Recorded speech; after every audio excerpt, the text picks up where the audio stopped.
주님에 나오신 여러분, 주님의 이름으로 환영하고 축복합니다. 여러분이 영혼이 잘된 같이 여러분이 범사에 잘되고 강건하기를 주님의 이름으로 축원합니다. 기도로 사는 사람이 되자 두 번째, 기도로 사는 사람이 되자 두 번째 시간입니다. 지난주에 기도로 사는 사람이 되자고 했는데 여러분은 매일 기도로 살고 계십니까? 사실 이 습관이 되지 않은 사람에게 이 매일 기도해야 한다는 것은 쉬운 일이 아닙니다. 해야 할 일이 많이 있기도 하고 또 바쁜 일정 속에서 지나다 보니까 매일 기도하는 일이 쉽지 않다는 것을 저도 잘 알고 있습니다. 아마 목사님이 해야 한다고 부담감도 주고 또 자기 나름대로 각오도 해보는데 사실 3일도 못 가는 경우가 대부분이죠. 기도가 기쁨으로 하는 일이 되어야 하는데 또 하나의 무거운 짐으로 느껴지기 때문일 겁니다. 우리가 기도로 사는 사람이 되려면 기도하는 일이 우리 안에서부터 기쁨이 되어야 합니다. 좋아하는 일은 부담이 아니라 기쁨이고 즐거움이죠. 기쁨이 되면 사실 시키지 않아도 하게 되어 있습니다. 우리가 매일 기도하는 삶을 살려면 먼저 매일 기도하는 삶을 살고 싶다는 마음이 우리 안에 있어야 합니다. 그런 다음에 하나님께 주님, 매일 기도할 수 있게 해주세요 라고 기도해야 하는 것이죠. 매일 기도하는 것은 내가 노력만 한다고 되는 것이 아니라 하나님께서 매일 기도할 수 있도록 우리에게 은혜를 주셔야 하는 것이기 때문에 스트레스를 받을 일이 아니라 믿고 기대하면서 구해야 하는 일입니다. 이 일은 우리에게 달린 것이 아니라 하나님께 달린 일입니다. 저는 우리 청소년부 친구들 가운데 기도로 사는 사람이 나오기를 축복합니다. 기도가 어렵게 느껴져서 부담스럽기만 했는데 이 기도를 통해서 기도가 기쁘고 즐거운 일이라는 것을 알게 되었다고 고백하는 친구들이 우리 청소년부 안에서 나오기를 축복합니다. 매일 기도하는 것은 단순히 경건한 삶을 살기 위해서가 아니라 이 기도에 큰 능력이 있기 때문입니다. 매일 기도하는 삶을 살아보면 하나님이 살아계신 것을 경험할 수 있지요. 또한 기도를 통해서 하나님이 일하시는 놀라운 간증이 있는 삶을 살 수 있습니다. 성경에는 3년이나 비가 오지 않았는데 기도하니까 비가 내리는 일이 일어나기도 하고 또 하늘에서 불이 떨어지기도 하고 병든 자가 고침을 받고 귀신이 쫓겨나는 일이 일어나기도 했습니다. 하나님은 기도를 통해서 이런 일들을 행하셨지요. 우리는 능력 있는 기도라고 하면 아마 이런 것들을 생각할 겁니다. 기도하면 이런 일이 일어나기를 아마 기대할 것입니다. 누구나 이런 기도의 능력을 경험하고 싶어 하지요. 그런데 이런 것을 기도의 능력이라고 하지 않습니다. 진짜 기도의 능력은요, 계속해서 기도하는 것입니다.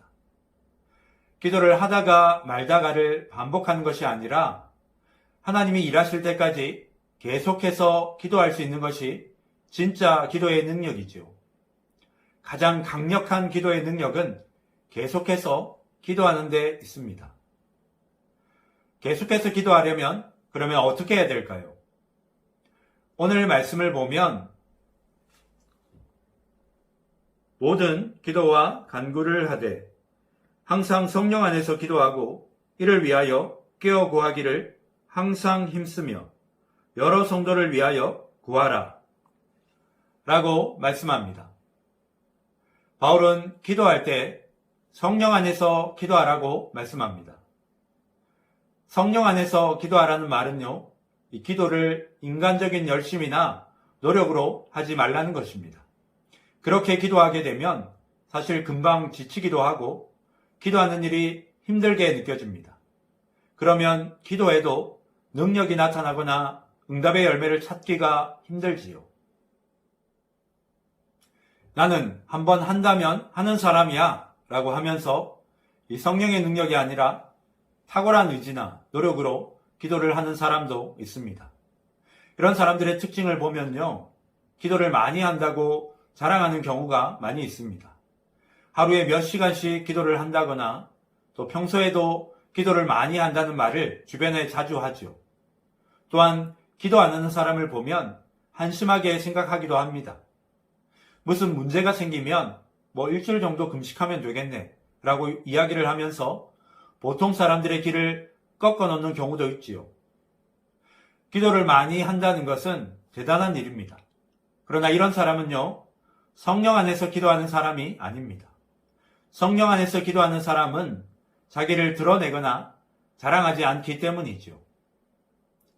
성령 안에서 기도하라는 것은 자기 생각대로 기도하지 말라는 뜻입니다.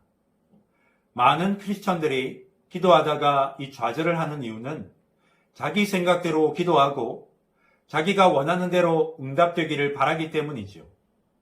그런데 하나님께서 자기가 원하는 대로 응답해 주시지 않으니까 기도해도 안 된다, 기도해도 소용없다 라면서 낙심하는 것입니다. 성령 안에서 기도하지 않으면 이런 현상이 일어날 수 있습니다. 예수님은 우리가 구하면 반드시 응답해 주시겠다고 약속하셨습니다. 그러나 여기에는 먼저 충족되어야 하는 조건이 있는데요. 요한복음 15장 7절 말씀을 보면 너희가 내 안에 거하고 내 말이 너희 안에 거하면 무엇이든지 원하는 대로 구하라. 그리하면 이루리라. 라고 말씀합니다. 예수님은 우리가 무엇을 구하든지 무조건 다 들어주시겠다고 하신 것이 아니라 우리가 주님 안에 거하고 주님의 말씀이 우리 안에 거해야 구하는 대로 다 주시겠다고 하셨습니다. 우리가 주님 앞에 나아가 성령께서 주시는 마음을 붙잡고 기도하는 것이 바로 성령 안에서 기도하는 것이라고 할 수 있죠. 성령 안에서 기도를 해보면 내가 원하는 것과 하나님이 원하시는 것이 다르다는 것을 느낄 때가 참 많이 있습니다. 이사야 선지자도 이사야서 55장 8절에서 이는 내 생각이 너희의 생각과 다르며 내 길은 너희의 길과 다름이니라. 여호와의 말씀이니라. 라고 말씀했습니다. 기도는 내 소원을 이루는 수단이 아니라 하나님의 뜻이 내 삶을 통해 이루어지도록 구하는 것이라고 할 수 있습니다. 그래서 기도하는 사람은 세상에 은혜와 축복의 통로가 되는 사람인 것이지요. 또 하나 중요한 사실은 이 기도의 능력은 기도 응답이 없다고 느낄 때에 나타난다는 것입니다. 자신이 원하는 기도 응답을 바라고 기도한 사람은 기도의 응답이 없으면 기도하기가 싫어지죠. 언제까지 기도해야 돼? 기도해도 소용이 없잖아 라며 좌절을 합니다. 이것은 성령 안에서 기도하는 것이 아닙니다. 성령 안에서 기도하면요, 기도 응답과 상관없이 계속해서 기도하게 됩니다. 성경에 나오는 요셉은 기도했지만 응답되지 않은 것이 대부분이었습니다. 애굽의 종으로 팔려가고 또 억울하게 감옥에 갇히게 된 것은 사실 요셉이 원한 것이 아니었습니다. 요셉이 얼마나 답답했을까요? 원하는 대로 되는 것은 없고 오히려 상황은 더 어려워지기만 했습니다. 그런데 요셉은 그런 상황에서도 잊지 않았던 것이 있었는데요.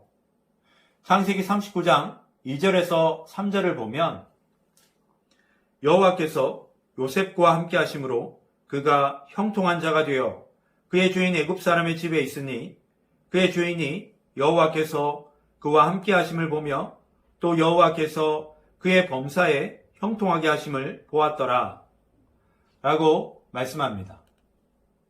요셉은 하나님이 늘 함께 하신다는 것을 잊지 않았습니다. 그래서 보디발의 아내가 유혹할 때에도 하나님이 보고 계신다며 유혹을 피할 수 있었던 것이죠. 낙심하지 않고 끝까지 주님을 바라보고 기도하는 삶을 살았고 결국 하나님이 그를 애굽의 총리로 세우시고 그의 가족들을 구원하시는 일에 요셉을 사용하셨던 것입니다. 기도의 능력은 기도가 응답되지 않고 상황이 더 어려워지는데도 계속해서 기도할 수 있는 힘입니다. 하나님은 그런 상황에서도 기도하는 자를 통해서 놀라운 역사를 이루어 가십니다. 아무 응답이 없는데도 기도를 멈추지 않고 계속해서 기도할 수 있다는 것은 하나님의 은혜가 아니면 그 무엇으로도 설명할 수 없습니다. 어떤 기도는요, 당장 응답받는 경우도 있지만 오랫동안 소원을 두고 기도하게 하십니다. 반드시 기억해야 할 것은요, 기도를 계속하게 하신다는 것은 그 일을 통해서 반드시 이루실 일이 있음을 알고 기도를 멈추지 않아야 한다는 것입니다. 우리가 기도로 사는 사람이 되려면 하나님의 능력을 받아야 합니다. 하나님께서 우리에게 부어주실 기도의 능력은 기도가 되든 안 되든 계속해서 기도할 수 있도록 해주시는 것입니다. 내 힘으로 기도하려고 하는 것이 아니라 내 안에 계신 성령께서 나로 하여금 기도하게 만드시는 것입니다. 혼자 기도하는 것이 어려우면 기도의 마음을 가지고 있는 사람들과 함께 기도하도록 해야 합니다. 기도할 수 있는 환경을 계속해서 만들어 주어야 하는 것이죠. 기독교 역사에는요, 함께 마음을 모아 기도했던 사람들이 역사를 변화시키는 주역으로 쓰임을 받았습니다. 바라기는 우리 청소년부 친구들 가운데 기도로 사는 사람이 일어나고 그 일들을 통해서 하나님 나라의 귀한 은혜의 통로로, 축복의 통로로 쓰임받는 친구들이 되기를 주님의 이름으로 축원합니다. 기도하겠습니다.